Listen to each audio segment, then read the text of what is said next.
Bonjour à toutes et à tous, j'espère que vous allez bien. Bienvenue, comme vous en avez pris l'habitude maintenant depuis un mois et demi, sur la chaîne YouTube de FW Formation pour ce rendez-vous live du mercredi après-midi.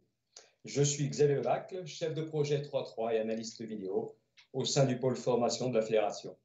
Aujourd'hui, c'est avec un grand plaisir que l'on vous présente la première intervention consacrée à l'activité du 3.3 par l'intermédiaire de Yann Julien, qui est le coach de l'équipe de France U23 féminine de 3.3 et CTS en Auvergne-Rhône-Alpes. Le thème de son intervention est, me semble-t-il, un brin provocateur, mais néanmoins justifié. Pourquoi le 3-3 rend plus performant? Avant de lui passer la main, juste un petit rappel pour nos auditeurs, auditrices. N'hésitez pas à poser vos questions via le chat. On mettra tout en œuvre pour y répondre pendant l'intervention. Merci à vous.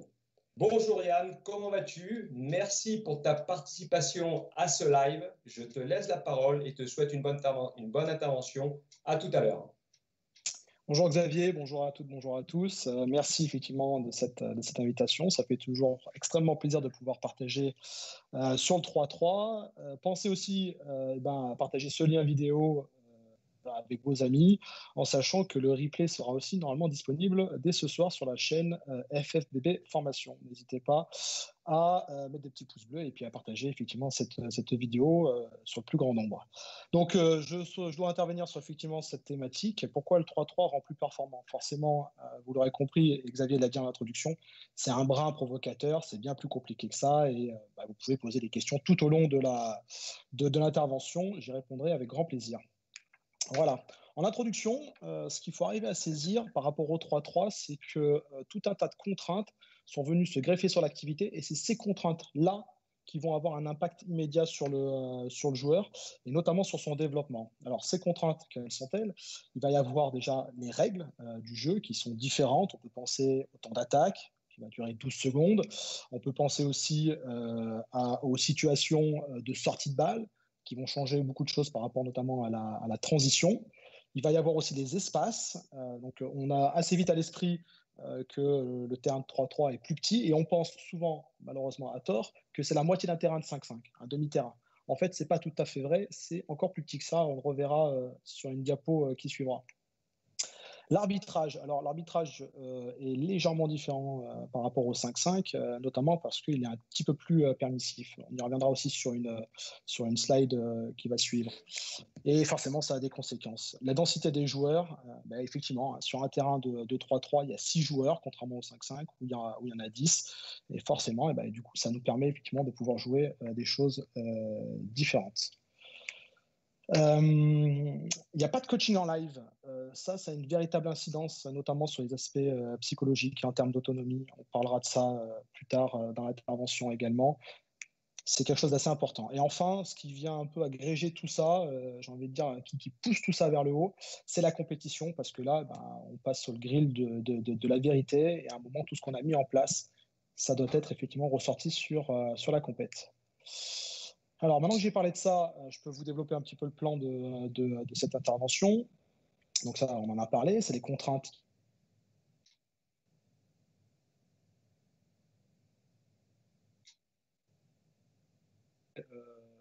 sur le plan physique le joueur et pourquoi. Nous parlerons aussi de développement personnel du joueur, sur sa technique, entre autres.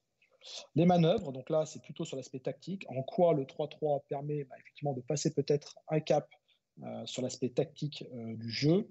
On parlera d'autonomie et de leadership.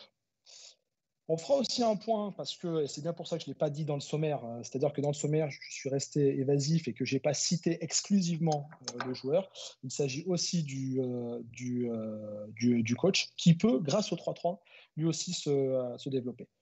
Et puis parce que il faut quand même être un peu vrai dans le discours. Voilà, le 3-3, c'est pas, il a aussi des limites dans le développement. Il ne s'agit pas dans cette intervention d'être complètement dogmatique, comme le laisserait peut-être un peu paraître le titre. C'est plus compliqué que ça, quoi. Alors, l'athlète. Donc, la première des choses, ce qu'on a dit dans les contraintes, c'est que l'arbitrage est un peu plus permissif. Alors, quand j'entends permissif notamment en termes de contact.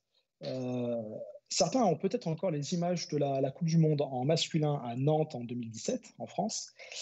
Et là, ça avait été beaucoup, beaucoup, beaucoup trop permissif. Donc là, la FIBA a un petit peu régulé ça aujourd'hui. Donc il y a plus de contacts autorisés que dans le 5-5. Pour autant, il ne faut pas tomber non plus dans la caricature et ce n'est pas non plus une boucherie. Qui dit plus de contacts, dit plus d'impact. Et le joueur, pour pouvoir s'ajuster à ça, il lui faut plus de dureté, une forme de robustesse. Et ça, sur l'aspect à la fois défensif, hein, ça veut dire que je pense notamment à des situations qu'on appréhendait un petit peu au départ. Au départ, on pensait qu'on devait avoir des gabarits quasiment identiques sur l'ensemble de l'équipe. En filles, par exemple, toutes les filles devaient faire à peu près 1,80 m et avoir cette espèce de jeu entre un poste 3 et un poste 4 qu'on pourrait retrouver effectivement dans le 5-5. Et au fil du temps, on s'est aperçu qu'on pouvait aussi avoir de petits gabarits qui pouvaient jouer. Et la première de nos craintes, c'était effectivement, est-ce que le petit gabarit il va être capable de défendre sur les post-up, de pouvoir mettre la dureté suffisante? Eh bien, oui. Franchement, oui. Aujourd'hui, on a des joueuses qui ne sont pas de grande taille et qui arrivent à très bien défendre parce qu'elles sont extrêmement dures sur les post-up. En réponse à ça, il faut aussi de la dureté sur le plan offensif. Être capable, effectivement, de pouvoir gérer les contacts. La situation, c'est je vais au cercle, j'ai un contact au niveau du corps, pas forcément au niveau des bras, parce que, effectivement, là, les arbitres essayent quand même de trier pour pouvoir protéger le tir, mais je peux avoir un contact au niveau du buste. Et malgré tout, aujourd'hui, il faut que je gère ce contact, je sois capable de gérer ce contact et d'aller poser le lay-up. Donc, on rejoint cette idée, effectivement, de dureté. Et on pense qu'effectivement, ça peut aider l'athlète, le basketteur athlète à se développer. Je le disais aussi en préambule, souvent on se pense que le terrain de 3-3, c'est un demi-terrain de 5-5. Ce n'est pas tout à fait vrai, parce qu'un demi-terrain de 5-5, c'est 15 mètres par 14. Or, un terrain de 3-3, il est moins profond que ça, il ne fait que 11 mètres. Donc ça réduit encore les espaces. Et sur le plan athlétique, ces espaces réduits, il faut avoir une forte capacité d'accélération, de décélération, une vitesse de pied sur des espaces qui vont être très, très, très petits. Alors, on ne va pas avoir, contrairement au 5-5, ces longues traversées qu'on pourrait avoir sur le jeu rapide classique. Par contre, petit espace, grosse vitesse de pied. Et enfin, ce qui saute le plus aux yeux, j'ai envie de dire, des joueurs et des gens qui connaissent un petit peu le 3-3, c'est le côté un peu endurance. Et cette capacité à répéter des efforts. Pourquoi est-ce qu'il faut répéter des efforts à très haute intensité? Parce que, on l'a dit aussi en préambule, les règles poussent à ça, hein, les 12 secondes. Vous avez 12 secondes pour pouvoir effectivement attaquer. Et vous êtes dans un enchaînement perpétuel. Je discutais avec Thibaut Pinson, qui est le préparateur des équipes de France de 3-3, et il avait remarqué, il avait déjà noté des séquences qui duraient 3 minutes consécutives sans qu'il y ait un arrêt de jeu. Alors, ça arrive aussi en 5-5, hein, il peut y avoir de longues périodes sans arrêt de jeu. Par contre, il y a toujours, malgré le fait qu'on joue en continu, il y a toujours sur le 5-5 des espèces de temps faibles où le joueur peut récupérer. Il peut avoir un temps faible sur une montée de balle où on va annoncer un système. Là, on peut le faire en marchant, on récupère un peu. On peut avoir aussi un joueur qui est en aide positionnelle, un peu à l'opposé de la balle, là, et puis qui va avoir du temps pour pouvoir récupérer. En 3-3, ça n'existe pas. Ça n'existe pas. Vous ne pouvez pas vous relâcher. S'il y a un moment de relâchement, vous vous faites sanctionner parce que vous êtes relâché, qu'à un moment vous avez perdu de vue votre joueur sur une situation quand la balle était à l'opposé, que vous étiez en défense, parce que vous vous relâchez un moment, vous attrapez un ballon, vous n'étiez pas prêt à tirer, et ça compte. C'est toutes ces petites choses-là. Et puis, on est sur cet enchaînement, cette transition où, une fois qu'on a récupéré la balle, il faut la ressortir derrière l'arc. Et c'est un peu comme une vague qui ne cesse de déferler. Et il faut avoir la capacité à encaisser ça. C'est d'autant plus vrai que dans le 5-5, on peut avoir entre 5 et 7 remplaçants. Dans le 3-3, vous n'avez qu'un seul remplaçant. Ça veut dire qu'il faut même développer des stratégies pour pouvoir essayer d'économiser les joueurs, notamment en début de match, en multipliant les changements. Un changement dans le 3-3, j'ai envie de dire, les changements tactiques peuvent se faire dans les derniers instants quand on va jouer les dernières balles. Le reste du temps, il faut vraiment que ce soit des changements de récupération. Et il faut les multiplier. Ça veut dire que le joueur doit avoir aussi cette capacité à très vite rentrer dans la partie et à récupérer sur le peu de temps qu'il va rester sur la chaise derrière le terrain pour pouvoir encaisser la charge. Il y a un autre phénomène qui est important et qui va rejoindre quelque part un peu l'endurance. C'est sur les formules de compétition qu'on a, c'est quasi exclusivement sur des tournois. Et sur une journée de tournoi, vous pouvez jouer de 2 à maximum 4 matchs. Alors 4, c'est plutôt rare, mais généralement, on est entre 2 et 3 matchs. Et la grosse difficulté, c'est match à très forte intensité. On se stoppe et 2 heures, 3 heures après, on va rejouer un match. Donc il va falloir à nouveau s'échauffer, mais sans griller trop d'énergie parce qu'il va falloir avoir encore un peu d'essence dans le réservoir pour pouvoir recommencer à donner de l'intensité et à avoir un niveau régulier là-dessus. Les équipes qui sont bien préparées physiquement, ce sont celles généralement qui arrivent à garder de la lucidité sur les moments, sur les dernières parties des tournois. Je pense notamment aux Serbes avec Novi Sad. On a été plusieurs fois impressionnés par ce niveau de fraîcheur mentale, mais qui est associé à la fraîcheur physique, qu'ils arrivaient à avoir en fin de rencontre. Voilà, donc ces 3 éléments-là, un peu vulgarisés, la dureté, la vitesse et l'endurance. Si je peux me permettre, Yann, justement, j'avais une question vis-à-vis de ça, par rapport à ces aspects physiologiques et athlétiques. En comparaison avec le 5-5, en 3-3, y a-t-il besoin d'une préparation physique spécifique? Alors, je pense. Pourquoi est-ce que je dis je pense? Aujourd'hui, le 3-3 reste une activité quand même qui est naissante, même si ça fait quand même plusieurs années qu'on la pratique à un certain niveau. Néanmoins, on n'a pas encore de retour très fort sur l'aspect théorique, sur l'aspect scientifique pour pouvoir vraiment confirmer nos propos. Alors, il y a quelques études, mais on n'en a pas suffisamment pour pouvoir avoir une vision extrêmement claire.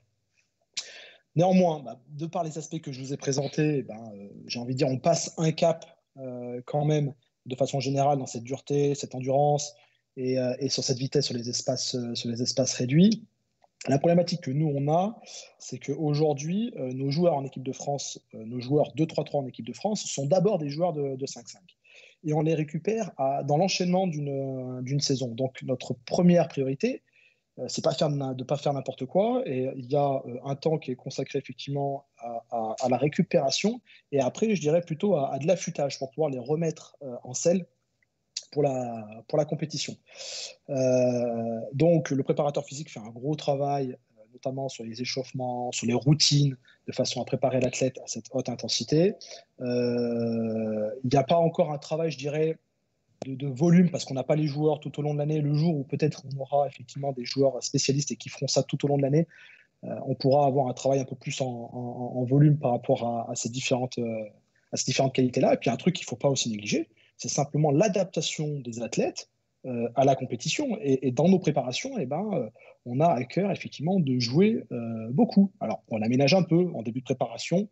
On ne fait pas des matchs à 4, on fait des matchs à 5, voire à 6, ce qui nous permet d'avoir un petit peu plus de rotation pour éviter que les joueurs se crament trop vite et qu'ils aient le temps de s'adapter, et puis aussi qu'ils puissent avoir ce sas un peu de récupération quand même avec leur saison de 5-5. Voilà en gros ma vision sur la préparation physique, mais c'est certainement quelque chose qu'il faut encore creuser. Des préparateurs physiques spécialisés en 3-3, il y en a très très peu. Le temps passant, je pense qu'on va gagner un peu en précision par rapport à cet aspect athlétique de la préparation physique en 3-3. Tu parlais un peu de dureté là, justement. Comment pour toi, pédagogiquement, faire travailler la contrainte des contacts plus rudes aux entraînements? On l'introduit assez facilement. Moi, ce que j'aime bien faire, c'est mettre des situations où, tu vois, par exemple, le défenseur a un ballon. Il a un ballon, donc il est en mouvement, il est face à un attaquant qui lui aussi a un ballon. Le défenseur, lui, ne va pas dribbler, il va avoir ce ballon entre les doigts et puis il va multiplier les contacts, les poussettes, de façon à ce que l'attaquant puisse aussi gérer ça, quoi. J'aime bien aussi les situations d'échauffement avec une opposition raisonnée. Donc ça c'est aussi issu de ma culture du 5-5. On n'a pas là-dessus, on n'a rien inventé, mais j'aime bien donner du sens dans mes échauffements et ne pas être que sur du 1 contre 0. Alors l'opposition raisonnée, ça peut être le coach qui va être là avec un Swiss ball ou un bouclier de rugby et qui, après quelques séries de lay-up, parce que dans un échauffement, vous êtes là-dessus, effectivement, vous allez commencer à mettre du contact, à repousser un peu le joueur pour qu'il s'habitue à ça. Et puis après, il faut arriver à réguler, et ça, c'est pas toujours simple, il faut arriver à réguler dans les situations d'opposition l'arbitrage, quoi. Et ça nous arrive régulièrement, effectivement, de se friter un peu avec les joueurs parce qu'ils débarquent du 5-5 et ils sont dans le rythme du 5-5 avec les coups de sifflet du 5-5. Et c'est normal. Ils débarquent dans le 3-3 et puis nous, on dit non, écoute, là-dessus, il n'y a pas faute, quoi. Il faut que tu l'acceptes. Voilà, il faut que tu passes à autre chose. Et quand on passe alors, on a peu de tournois de préparation, mais quand on en a un, effectivement, ça nous aide vraiment à pouvoir mettre le curseur au bon niveau, en sachant que cette histoire d'arbitrage, il y a encore quelque chose qui est un peu mouvant, hein. On a des hauts et un petit peu des bas, mais ça tend quand même un peu à se réguler. Et nous, ça nous permet effectivement de mettre le curseur au fil des années au bon niveau. Voilà.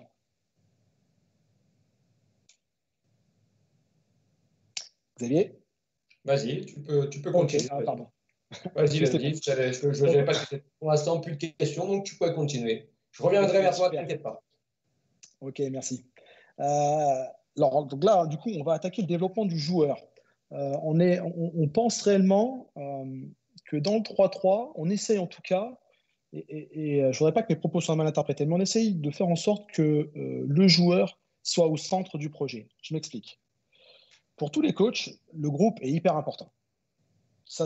Mais parfois, on vient à oublier l'individu à l'intérieur de ce groupe-là. Nous, on pense que si on veut être dans une formule la plus performante possible, il faut que, bien sûr, sur le plan collectif, défensif et offensif, le groupe aille de l'avant, soit performant, mais il faut aussi remettre le joueur au centre du projet pour que lui-même ait ce projet de développement. Alors, on n'a pas forcément le temps de s'investir énormément dans les entraînements avec le joueur. Par contre, c'est dû, on y reviendra, ça c'est aussi au nombre de joueurs. On peut vraiment effectivement accompagner le joueur. Volontairement, sur la pastille, là, j'ai mis le groupe et l'individu. Parce que le groupe doit être cité en premier, ça reste notre priorité. Mais on a une deuxième priorité qui arrive derrière, c'est l'individu et son développement. Alors, je vais essayer d'exprimer un petit peu ça. La première des choses, c'est que le joueur est obligé de prendre des responsabilités. Du fait qu'il n'y ait que 3 joueurs sur le terrain, on ne peut pas à un moment se cacher. Alors, je ne dis pas que c'est forcément le cas dans le 5-5, mais disons que dans le 5-5, on peut être un joueur un peu plus unidimensionnel. Vous êtes un fort shooter à 3 points, et la première de vos qualités, c'est ça, et souvent, on vous fait rentrer pour pouvoir effectivement décocher une ou deux flèches. Le joueur unidimensionnel, il n'existe pas dans le 3-3, ou sinon, il a très très vite des limites, et il ne peut pas effectivement accompagner son équipe dans la performance. Ça veut dire que le joueur de 3-3, il faut qu'il ait cette forme de polyvalence technique. Quand je dis polyvalence technique, je veux vraiment faire la différence avec la morphologie, une espèce de polyvalence morphologique. Tous les joueurs ne font pas la même taille. On peut avoir des joueurs de petits gabarits, hein, notamment en filles, nous on en a quelques-unes, et qui arrivent à être performantes. Et puis on a aussi des joueuses de grands gabarits, et qui arrivent à être performantes, parce que ces deux problématiques-là, on les a à l'esprit. Pour autant, que tu sois grande ou que tu sois petite, tu dois avoir une vraie polyvalence technique. Une grande qui n'est pas capable de tirer à 2 points, enfin, quand je parle à 2 points, vous imaginez bien que c'est les 2 points du 3-3, hein, c'est-à-dire derrière l'arc, ce qui correspondrait aux 3 points dans le 5-5. Donc si vous avez une grande qui n'est pas capable à un moment de tirer, ça pose un problème, parce que forcément, quand elle va s'écarter, son défenseur va avoir tendance un peu à zoner près de la raquette, là, et donc pourra peut-être aider.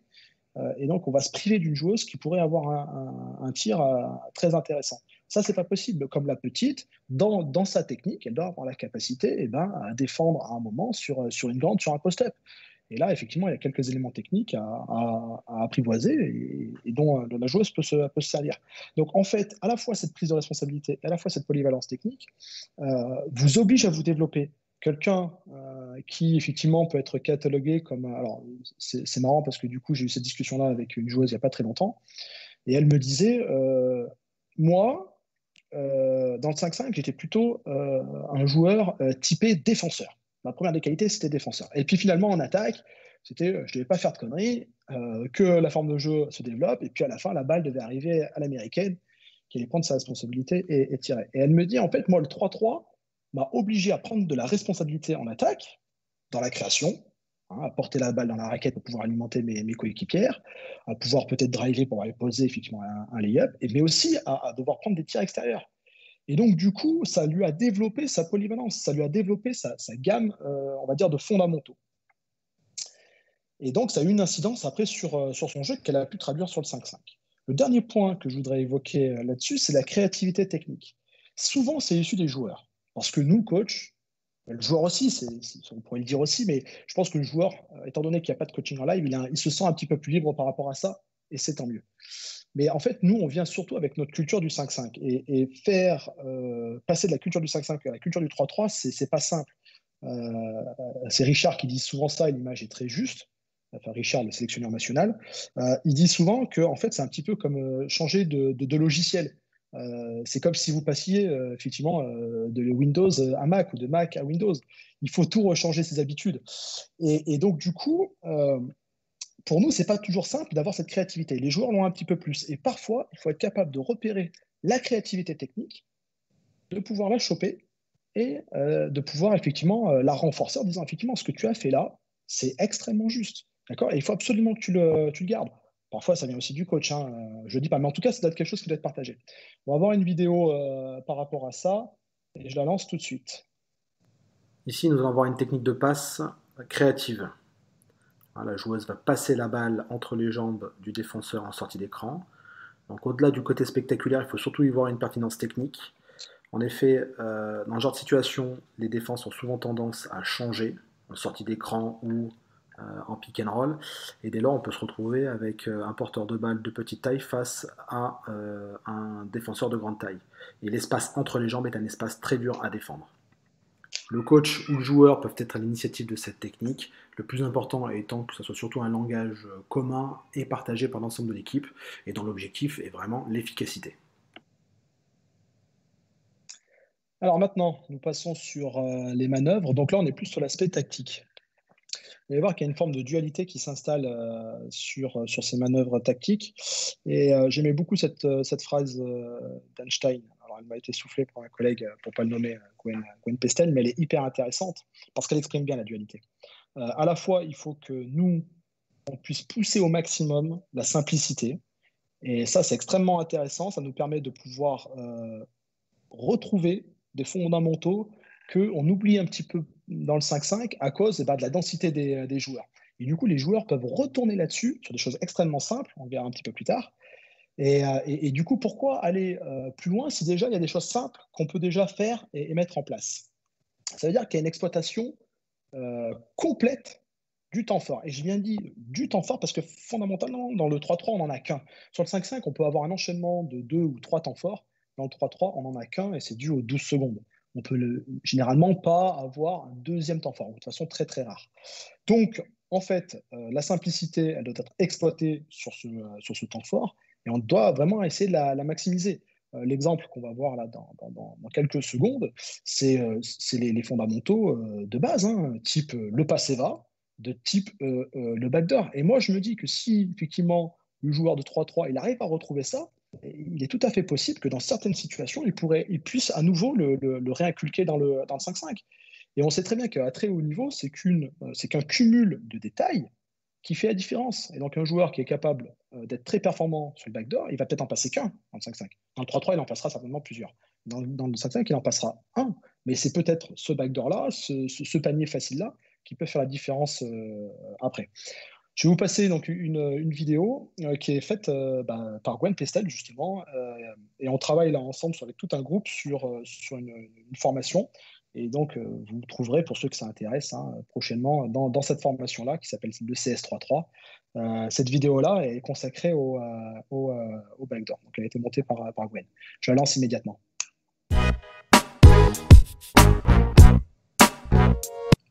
Ce démarquage sera utilisé pour sanctionner une défense ouverte ou fermée. Nous chercherons à recevoir la balle près du panier.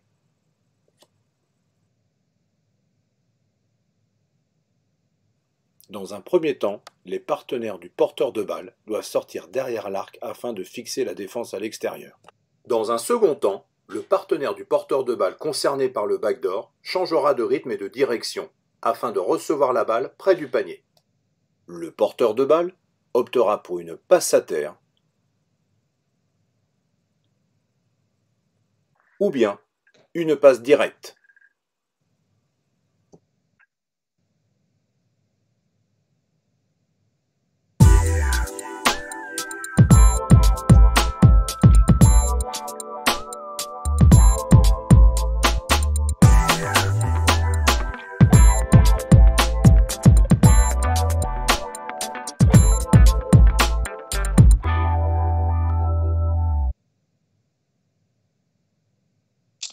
Donc, on a vu qu'il était essentiel effectivement de s'attacher dans un premier temps aux choses simples. Ce qui va renforcer aussi le développement des manœuvres tactiques, c'est la répétition des situations. Pour prendre un exemple, donc là on est en train de glisser vers la complexité, hein, on épuise la simplicité pour aller dans un deuxième temps sur la complexité par rapport à la phrase d'Einstein. Pour prendre l'exemple, c'est l'exemple du pick and roll. Sur le 5-5, on a déjà beaucoup de situations de pick and roll.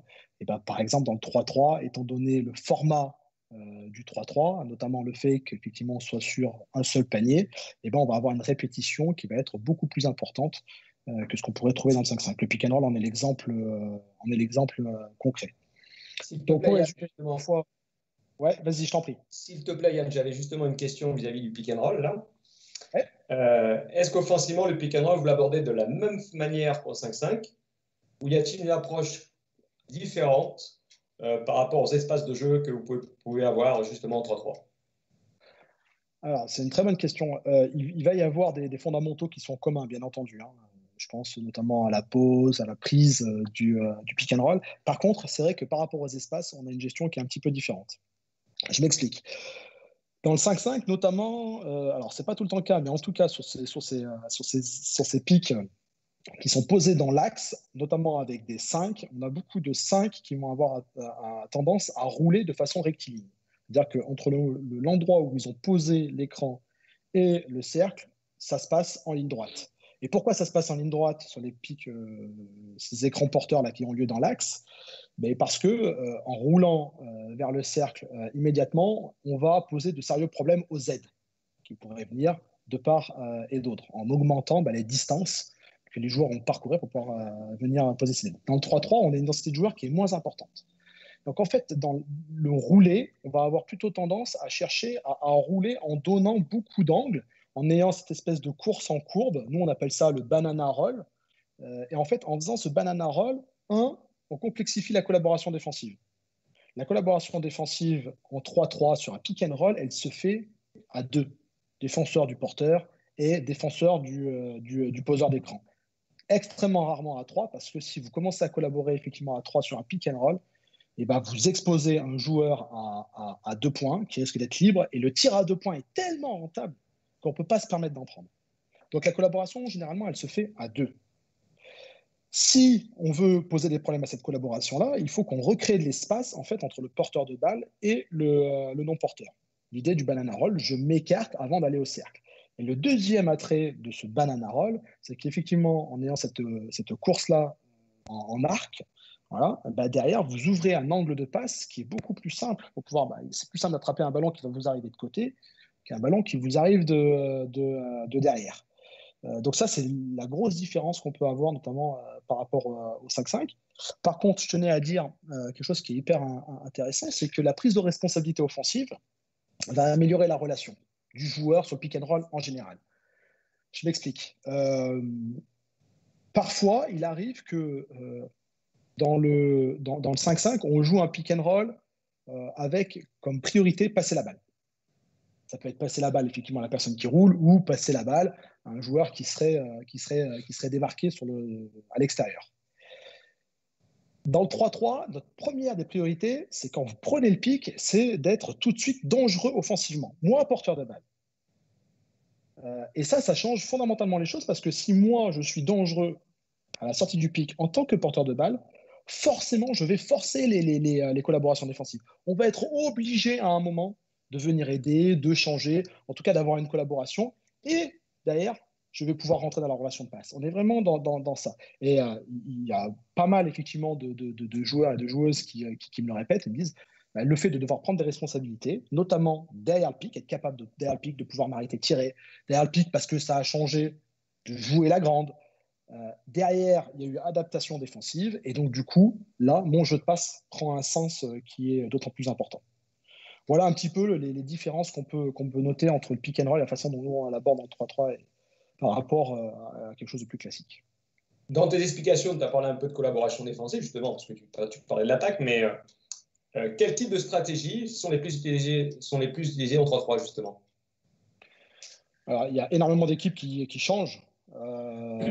Et ça s'explique. Pourquoi est-ce qu'on change? On l'a dit un petit peu sur le côté athlétique. Vous dépensez tellement d'énergie que le fait de devoir changer en défense vous permet d'économiser un petit peu de cette énergie-là. D'accord? Par contre, et 80% des équipes s'en tiennent à ça. Par contre, la réaction à ça, c'est que les équipes en attaque, au fur et à mesure que le 3-3 a grandi, au fur et à mesure que les années passent, les équipes en attaque sont de plus en plus performantes sur effectivement ces changements en défense. Et on arrive très vite à trouver des solutions. Donc nous, du coup, avec l'équipe de France, on a inversé un petit peu la chose.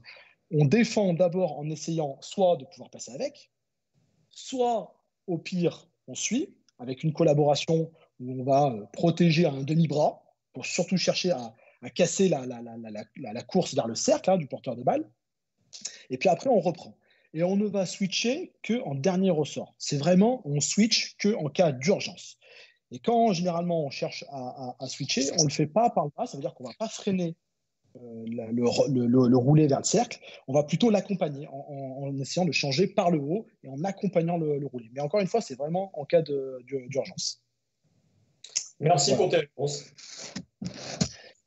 Dernier point par rapport aux manœuvres, il y a aussi un côté innovation, notamment sur certaines poses d'écran, qu'on ne voit pas dans le 5-5. C'est essentiellement dû aussi à ce fait qu'il y ait beaucoup d'équipes qui switchent. On va voir une vidéo que je vais lancer là dans quelques secondes sur les U18 masculins et qui va vous montrer cette situation. Je lance la vidéo. Pour illustrer mes propos, voici une situation de check ball. 2 va faire son entrée sur 3 au niveau du coude et généralement nous avons un écran dans le dos de 4 pour 2 ou pour permettre à 2 de s'écarter dans l'aile opposée. Ici, nous allons chercher à masquer l'écran le plus longtemps possible pour finalement l'inverser. Les défenses ayant souvent l'habitude de changer, cela ouvre le tir. Nous allons revoir la situation avec cet écran inversé et puis le passeur qui protège le tir. En fonction de la réaction des défenseurs, si ici ils suivent, nous pourrons alors trouver d'autres solutions comme le backdoor. Nous jouerons à fond le temps fort. Enfin, en revoyant la situation une dernière fois, vous remarquez que le backdoor est d'autant plus pertinent que le défenseur du poseur d'écran anticipe le changement en défense, dégageant alors l'espace vers le cercle pour le joueur jouant le backdoor. Maintenant, on va passer sur la thématique de l'autonomie et du leadership. Autant l'aspect du leadership, c'est quelque chose qui est souvent recherché dans le 5-5, c'est-à-dire qu'on s'interroge sur qui peut être le leader à l'intérieur de l'équipe. Autant l'autonomie, elle n'est pas souvent explorée, et puis les gens la craignent un petit peu. Il est bien évident qu'une autonomie totale, y compris dans le 3, n'existe pas. Elle n'est pas performante. On reste une équipe, et une équipe au sens large du terme, c'est-à-dire des joueurs et un staff. Et par contre, cette autonomie, elle doit quand même exister parce que de fait, on n'a pas de coaching en live. L'entraîneur sur le bord du terrain qui donne ses directives aux joueurs, dans le 3-3, ce n'est pas possible. J'ai une anecdote par rapport à ça. C'est ma toute première situation, ma toute première expérience de 3-3. Je me retrouve à partir au Kazakhstan pour la Coupe du Monde U18. Les coachs étaient Julien Egloff et Anna Kotokova. Et on joue contre la Chine. Et je pense que la Chine n'était pas forcément très au fait du règlement, donc ils savaient que les coachs étaient dans les tribunes. Et puis on se trouve à jouer contre la Chine, donc nous on était bien au courant qu'on ne pouvait pas coacher, quoi. Donc on essaie de se tenir dans les tribunes, même si les uns et les autres n'étaient pas forcément très expérimentés. En tout cas, on se tient dans les tribunes. Et les Chinoises commencent effectivement à regarder leur coach dans les tribunes une fois, puis carrément à communiquer. Ça, c'est pas possible. Et elles prennent une faute technique. Ça continue et elles prennent une deuxième faute technique. Et en fait, elles étaient tellement habituées à avoir zéro autonomie qu'elles ont complètement perdu le fil du match et qu'elles ont été incapables de nous jouer. Alors, je ne dis pas que nous, on était expérimentés, mais en tout cas, on avait pris ça en compte et on avait fait en sorte que les joueuses l'ait à l'esprit et puis soit capable effectivement de prendre des décisions seul. Donc, la contrainte, pas de coaching en live, elle a tendance effectivement à pousser vers l'autonomie. Vous voyez un petit peu la pastille avec le slogan publicitaire que vous connaissez bien. Mais voilà, ouais, fais-le juste. Allez, go, il faut que tu y ailles. Et ça, c'est effectivement de l'autonomie à devoir gérer. Cette part d'autonomie, elle s'accompagne. Ça veut dire que quand vous êtes dans l'entraînement, quand vous êtes aussi sur des tournois de préparation, eh ben, il faut guider les joueurs et l'équipe à ça. Et ça veut dire qu'à un moment, il faut forcément enregistrer le fait que vous ne pouvez pas être le seul dépositaire en tant qu'entraîneur, en tant que coach, le seul dépositaire du projet de jeu. Voilà. On le verra un petit peu plus tard. C'est à vous, c'est vous restez effectivement le patron, c'est à vous de développer une vision, mais j'ai envie de dire que cette vision-là, elle doit être peaufinée grâce à une forme de co-construction. Et l'expertise dans le 3-3 du coach, d'arriver à repérer les bonnes pratiques des joueurs, à leur signaler, parce qu'ils n'en sont pas toujours conscients, et après à les réimplémenter dans le jeu beaucoup plus régulièrement. On va dire à les codifier. Voilà. Ça veut dire aussi que dans vos stratégies d'entraînement, souvent, à un moment, plutôt que de prendre la parole immédiatement et de donner la réponse aux athlètes, on peut stopper le jeu, leur demander qu'ils se regroupent et effectivement qu'il y ait un échange. Alors l'échange, il doit être éduqué. C'est-à-dire que si tout le monde parle en même temps, on va avoir une superposition d'informations, plus ou moins bonne, et effectivement, ça fait un gloubi-boulga de tout et de rien, et il n'en ressort pas grand-chose. Par contre, effectivement, éduquer les joueurs en disant, bah, écoutez, quand vous réunissez comme ça, il ne peut pas y avoir plus de 2 informations, d'accord? Ça, c'est effectivement les accompagner à avoir une autonomie qui va être plus productive. Donc, c'est tous ces petits artifices-là qu'on met en place à l'entraînement, sur les tournois de préparation, sur les matchs de préparation, pour les guider vers l'autonomie. Et après, cette autonomie-là, il faut effectivement la renforcer. Il y a de ça extraordinaire, c'est que l'autonomie, la responsabilité, souvent amène à développer l'estime de soi, la confiance en soi chez le joueur et chez la joueuse. On est souvent en réussite dans le 3-3. À cause de la densité des joueurs, il n'y a pas 5 joueurs sur le terrain, il y en a 3, donc j'aurais peut-être plus de facilité à les pouvoir marquer, à pouvoir faire ma passe décisive, à réussir ma situation de pick and roll. Et cette réussite-là augmente la confiance en soi. Il y a aussi tout un tas de joueurs qui n'osaient pas explorer certains domaines et qui, par le 3-3 et l'obligation de polyvalence technique, vont explorer de facto ces aspects-là. Et donc, du coup, ces personnes qui sont tout à fait capables. Je pense que de notre côté, pédagogiquement, on essaie toujours d'être extrêmement juste. Quand je parle de justice, le curseur en place comme ça. Ça veut dire que sur les situations qui sont bonnes, il faut le signaler aux joueurs. Quand il y a quelque chose qui est extrêmement bien fait, il faut pouvoir le dire et le dire avec la même vigueur que lorsque c'est pas bon. Lorsque effectivement la situation elle n'est pas bonne, vous avez plusieurs solutions. Des fois, il faut apprendre à se taire, parce que c'était une erreur et que cette erreur-là, elle n'est pas redondante, elle ne réapparaît pas, donc il n'y a aucune nécessité d'exister. À ce moment-là, pour le coach, tu te tais, tu n'en parles pas, ça n'a aucune pertinence. Et quand effectivement c'est redondant, que l'erreur elle arrive plusieurs fois, la première des choses qu'il faut faire, c'est effectivement questionner le joueur pour s'apercevoir si on parle de la même chose, si on est justement dans la réalité. J'aimais bien ce terme-là de se positionner sur la même réalité. Et fondamentalement, bah, ça, effectivement, c'est un vrai accompagnement du joueur pour pouvoir développer sa confiance. Et enfin, comment puis-je avoir du leadership si je n'ai pas confiance en moi? D'accord? Le leadership, c'est d'abord être le leader, la confiance en soi, c'est d'abord être le leader de soi-même. Voilà. Et la confiance en soi, c'est absolument pas contraire à l'humilité. Hein. On peut à la fois manier la confiance en soi, l'estime de soi, et aussi une forme d'humilité, hein, parce que l'humilité, c'est quand même aussi une forme de... Donc, si je suis le leader de moi-même, si j'ai confiance en moi, je peux développer du leadership. Et là, on a des exemples qui sont frappants, des gens qui se sont transformés d'un été à l'autre, des gens qui sont arrivés sur la pointe des pieds, qui ont découvert l'activité, qui ont grandi avec l'activité et qui ont eu un leadership de dingue dans les compétitions. Et ça, il faut vraiment, effectivement, je pense, l'accompagner. C'est là-dessus que nous, coach, on a notre importance. C'est d'arriver à donner et à accompagner le joueur ou la joueuse à avoir les bonnes pratiques en termes de leadership. Un exemple tout bête, un leader positif a plus d'impact qu'un leader négatif. Voilà, c'est-à-dire que si à un moment, le joueur se trompe et dans son leadership, il a un leadership qui est extrêmement négatif et qui fait que de se répéter, il va avoir tendance à tirer son équipe vers le bas. Nous, on doit tout de suite effectivement lui dire, écoute, dans ce cas-là, ça veut dire qu'à un moment, il faut aussi dire les choses. Hein. C'est-à-dire quand c'est pas bien, c'est pas bien. Mais je veux dire, c'est aussi valable pédagogiquement.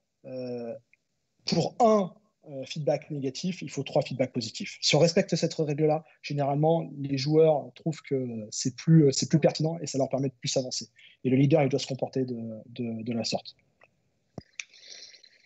Je lance la 3e vidéo à ce sujet.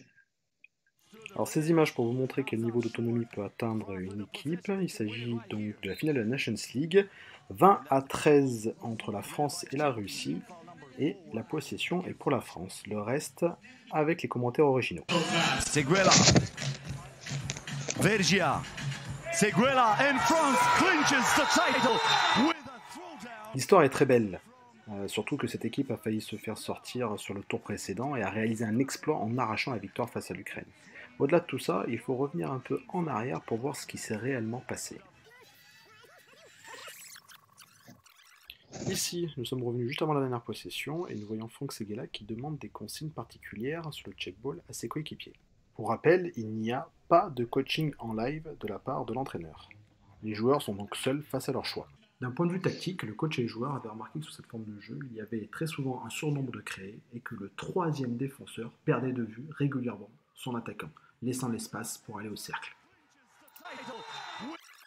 Et revenons encore une vingtaine de secondes en arrière, certainement au moment où le match a basculé, lors du temps mort pris par l'équipe de France.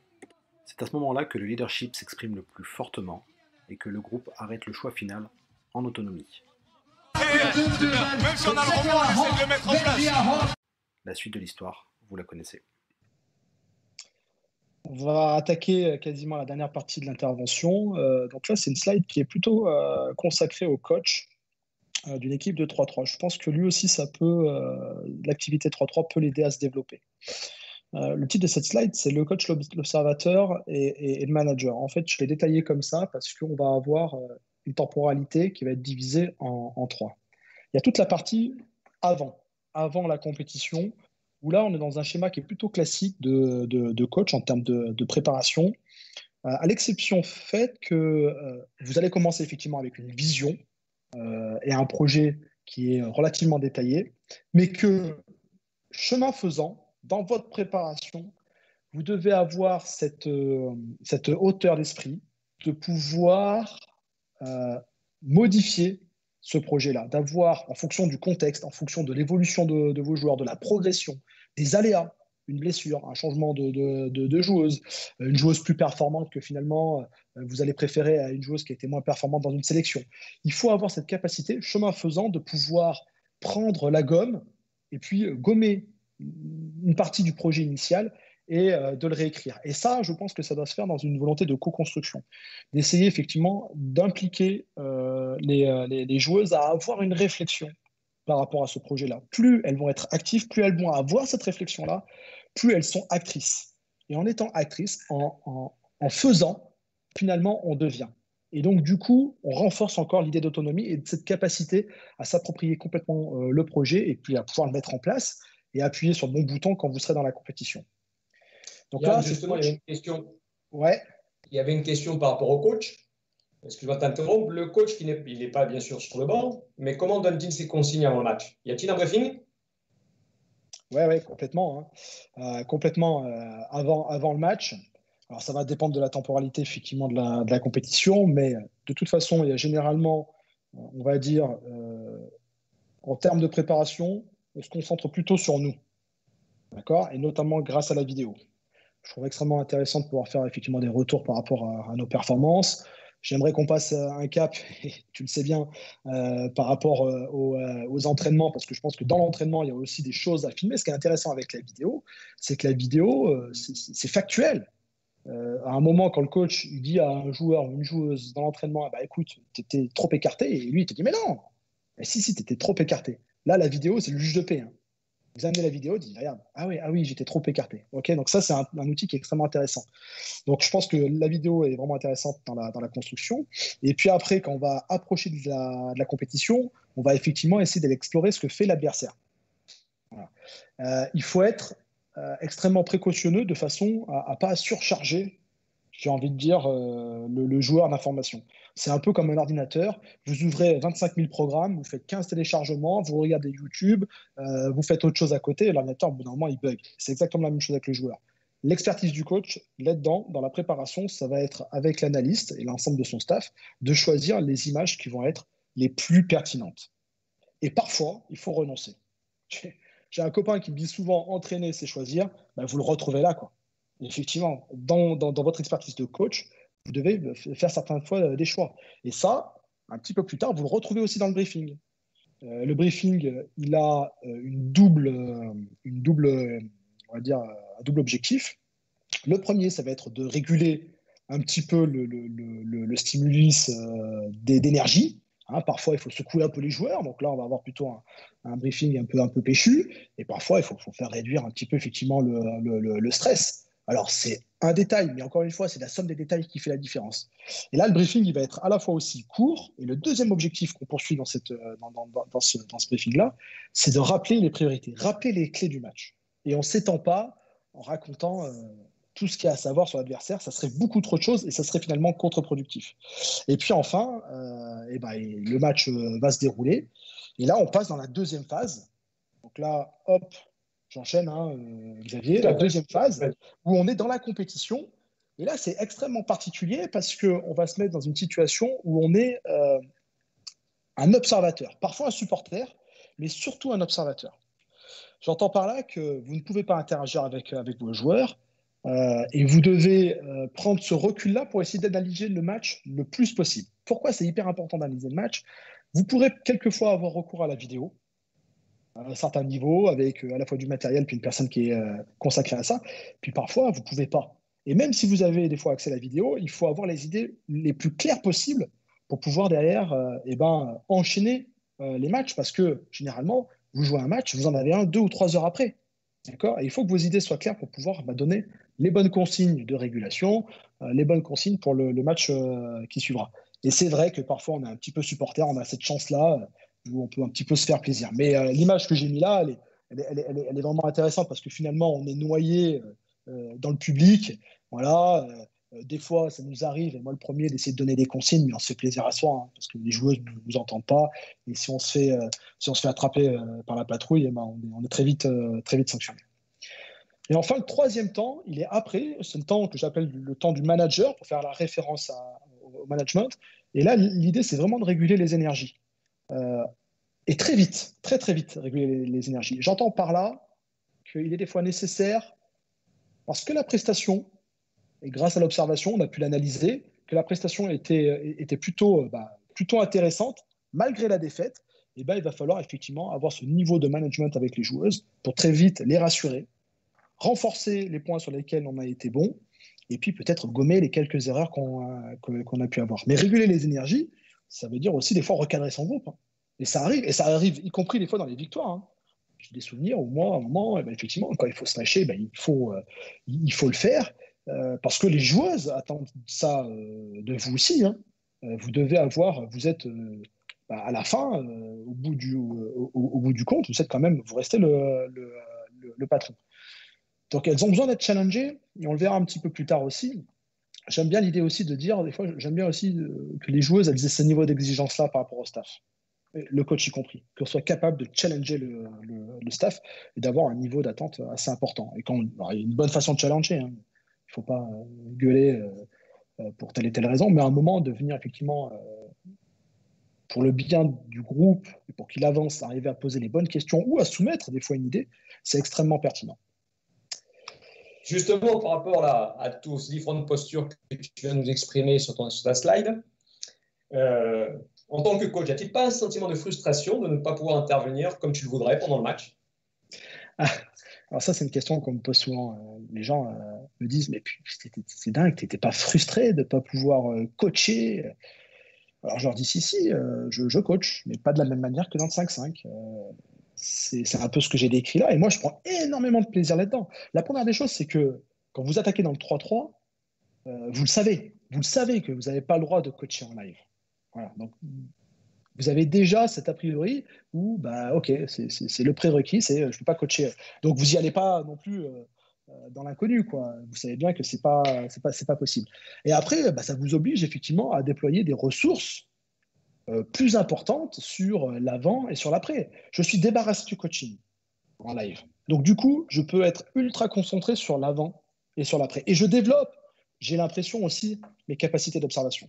Parce que je ne suis pas en train de dépenser l'énergie à devoir lancer les systèmes, à faire des remontrances à telle et telle joueuse. Non, je suis dans l'observation.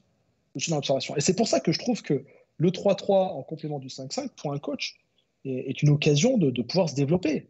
Il va aller pouvoir danser dans ces secteurs-là, l'observation, le management, et puis cette co-construction du projet, il va pouvoir aller se développer. Moi, je prends énormément de plaisir là-dessus. C'est sûr que si à un moment que vous avez besoin, je peux l'entendre, si vous avez besoin à un moment d'être un peu plus en avant, bah, oui, effectivement, le coaching 5-5, on vous voit sur le bord du terrain. Voilà. Pour vous dire jusqu'où ça va, quand la FIBA elle remet les médailles, les coachs, ils n'existent pas. Voilà. Donc, effectivement, on est un peu frustré parce qu'on dit attends, nous aussi. Bon, puis finalement, avec le temps, c'est pas grave, quoi. Moi, je suis d'autant plus content de voir effectivement une joueuse, un joueur s'être révélé dans son rôle dans l'équipe, d'avoir progressé. Voilà, j'ai envie de dire, le kiff, il est là, quoi. C'est quand tu vois ton joueur ou ta joueuse, ton équipe se développer. C'est là-dessus que je prends vraiment de plaisir. Donc, pas coacher en live. Je ne dis pas que je reviendrai jamais au 5-5, hein, bien au contraire. Hein. Je reviendrai peut-être un jour, pas pour l'instant. Voilà, je m'éclate dans le 3-3 et pour l'instant, le coaching en live ne me manque pas du tout. Ok Yann, bon, je te laisse passer à ta dernière slide car il nous reste 7 minutes là pour l'intervention. Allez. Alors, toujours par rapport au coach, à l'observateur et manager, vous l'avez compris un petit peu. En fait, ce qui est intéressant, c'est que quand vous coachez le 3-3, vous êtes débarrassé de toutes ces problématiques qui sont peu constructives et qu'on retrouve dans le 5-5. Dans le 5-5, vous avez 10, voire 12 joueurs. On sait très bien que le 12e, le 11e, parfois le 10e, peuvent avoir un niveau de frustration assez fort parce qu'ils participent peu aux actions sur le terrain. Alors, ils peuvent avoir un autre dans l'équipe, mais en tout cas, sur le terrain, ils peuvent avoir peu d'actions et puis finalement avoir cette forme de frustration-là. Et donc, du coup, toutes ces frustrations du joueur qui joue peu, du joueur qui n'a pas assez de responsabilité en attaque, du joueur, quand vous multipliez le nombre de joueurs, bah, vous multipliez les possibilités aussi de conflits.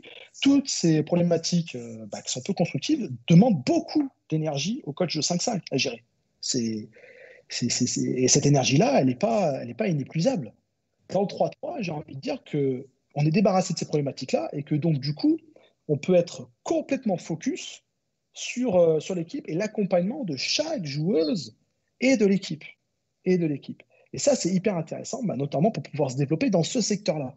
Alors, ce qui serait plus intéressant, c'est peut-être de faire des va-et-vient. Je viens du 5-5, je vais au 3-3, et puis donc, je peux me développer quand je suis sur le 3-3 de façon un petit peu plus sereine, parce que je me suis débarrassé déjà de ces problèmes. Et après, je retourne avec ce niveau un peu augmenté dans le 5-5.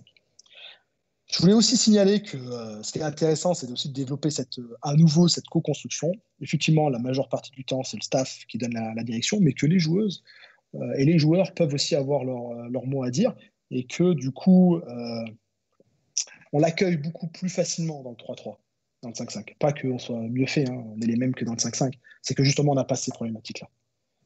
Et donc, du coup, je trouve que c'est beaucoup plus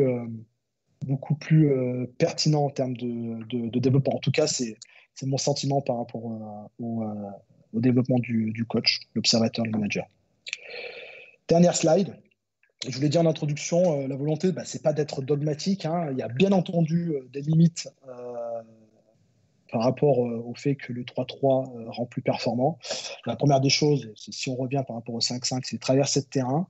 Ça, on ne le trouve pas et on ne le trouvera jamais dans le 3-3 parce qu'on n'a pas le même terrain. Et d'avoir cette course longue vers l'avant pour pouvoir jouer, par exemple, le jeu rapide dans le 5-5, on ne l'a pas. Donc ça peut poser effectivement des fois des problèmes. En réponse, et un peu en miroir de ce que j'ai dit sur la slide d'avant, il n'est pas non plus inintéressant pour le joueur et le coach d'arriver à surmonter ces frustrations-là. Parce que c'est aussi la réalité un peu de la vie.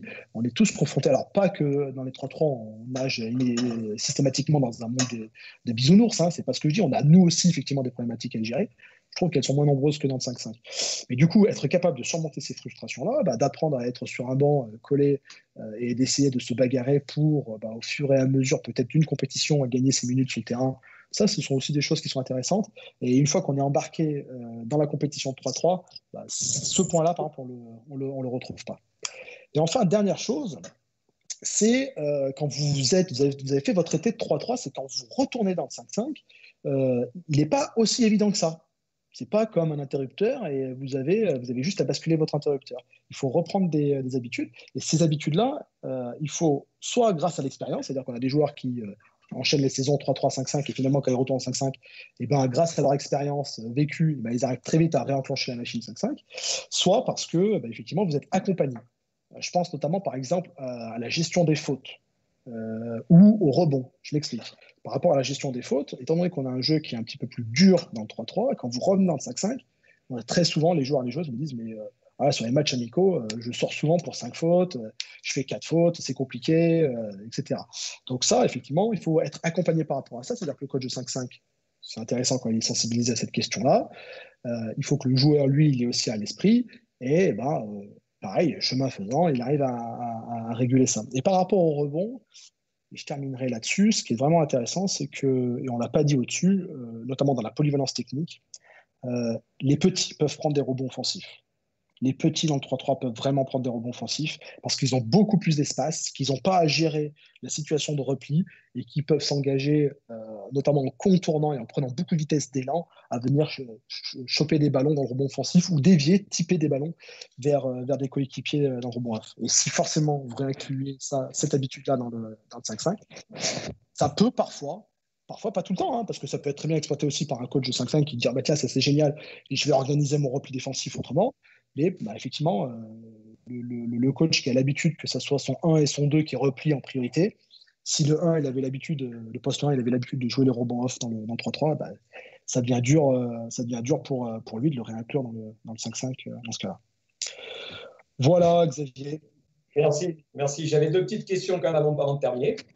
Ouais, justement, si je suis un joueur ou une joueuse confirmée de 5-5, ai-je besoin d'avoir une expérience et un vécu important en 3-3 pour être performant dans cette discipline? Ouais, carrément. C'est l'inverse de ce que je viens de dire. Hein. C'est quand tu es joueur de 5-5, confirmé, que tu fais que ça, et que tu essaies de te lancer dans le 3-3, il y a un niveau d'adaptation à avoir. Et vous pouvez même être très fort dans le 5-5. Si vous n'avez pas franchi cette adaptation-là, vous pouvez aller face à de grosses désillusions. Hein. Ça, c'est une vérité. Hein. On a souvent vu, effectivement, une équipe de joueurs d'un niveau intermédiaire. Je regardais tout à l'heure là sur Facebook, ils ont sur le Facebook de FFBB 3-3, il y avait les 2 joueurs de la main de Dieu là, qui ont recommandé le match qu'ils avaient joué, je crois, en quart finale contre le Comptoir Général. En Comptoir Général, sur l'Open de France, le Comptoir Général, c'est une équipe avec des joueurs référencés de Jeep et de Pro B, quoi, de gros joueurs, quoi. Et ils jouaient face à la main de Dieu, qui est le nom de l'équipe là, avec des joueurs qui eux jouent généralement en National 3 et en Prénat. Et en fait, la grosse différence, c'est que même si le compteur général s'était fait un petit peu de 3-3, c'était pas des spécialistes. Voilà. Alors que les joueurs de la main de Dieu, ça fait quelques années qu'ils sont sur les terrains 3-3 et qu'ils sont devenus spécialistes. Et au bout du compte, c'est eux qui ont gagné. Alors, je ne dis pas qu'ils le feraient tout le temps, mais en tout cas, c'est possible. Le spécialiste de 3-3, il est avantagé par rapport aux joueurs de 5-5 qui débarquent en 3-3. Donc il faut effectivement arriver à choper les codes, la culture, tous ces petits spéciaux qui font que le 3-3, ça reste le même sport que le 5-5, mais c'est une discipline différente. Comme à l'athlé, le 100 mètres et le 110 mètres haies. Vous avez plein de composantes qui sont les mêmes, transversales, et puis vous avez quand même des spécificités qui font la différence, concrètement. J'avais une dernière question, Yann, avant de terminer. Comment tu fais pour développer ton management avec les joueuses? Comment je fais pour développer mon management avec les joueuses? Alors, la première des choses, j'essaye vraiment d'avoir l'esprit ouvert.